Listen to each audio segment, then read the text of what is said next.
Well, life would be so much better if we really believed that there is a God and that He will do what He says He'll do. He has promises throughout His Word that tells us that He's working things together for good and for us not to be afraid, to just trust in Him and acknowledge Him, and He'll direct our paths. We can make life so much better for us if we just really, really trusted God. In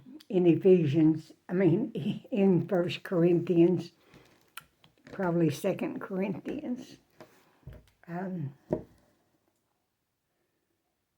5:7, it says that we should live by faith and not by sight.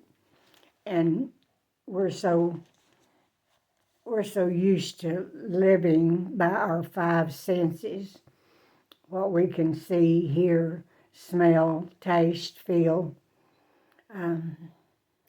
that we think God is outside that, and He is. He's supernatural, but He knows what we feel. He became flesh and dwelt among us, so He understands what we're going through, and He knows the answers.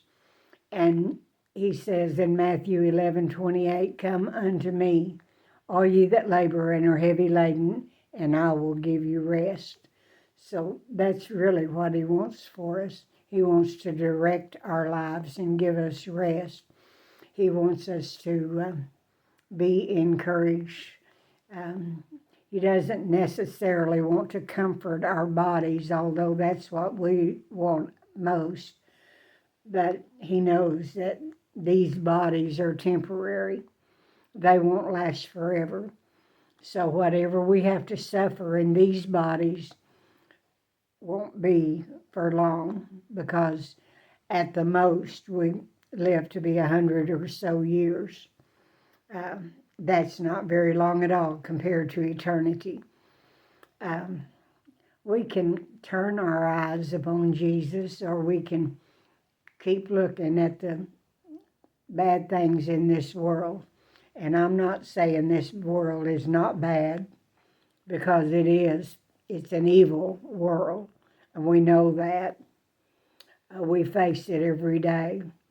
But His grace is sufficient for us, and He's always with us. He always cares. He'll never turn His back on us or say, well, that's just what you deserve.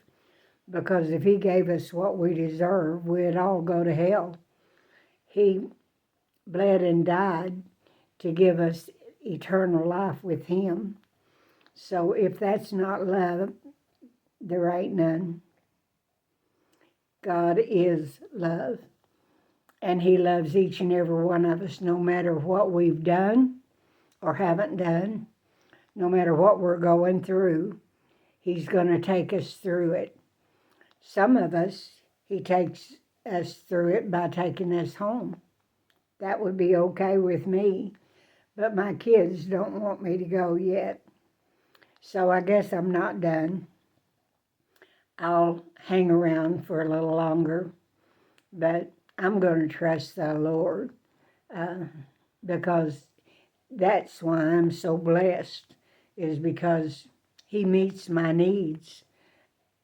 I don't want for anything. Well, I am kind of hard of hearing, and I'd like to be able to hear, but I've lived this long without it, so I can live a little longer if need be. But tomorrow I'm going to go and see if I can find a hearing aid that really works, that not one that just makes a louder muffled noise. And that's what I've had, so I just put it in the box and forgot about it.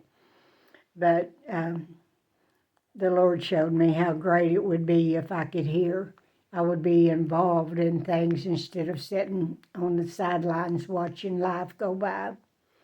So if it's His will for me to hear, He'll see to it that I get help tomorrow.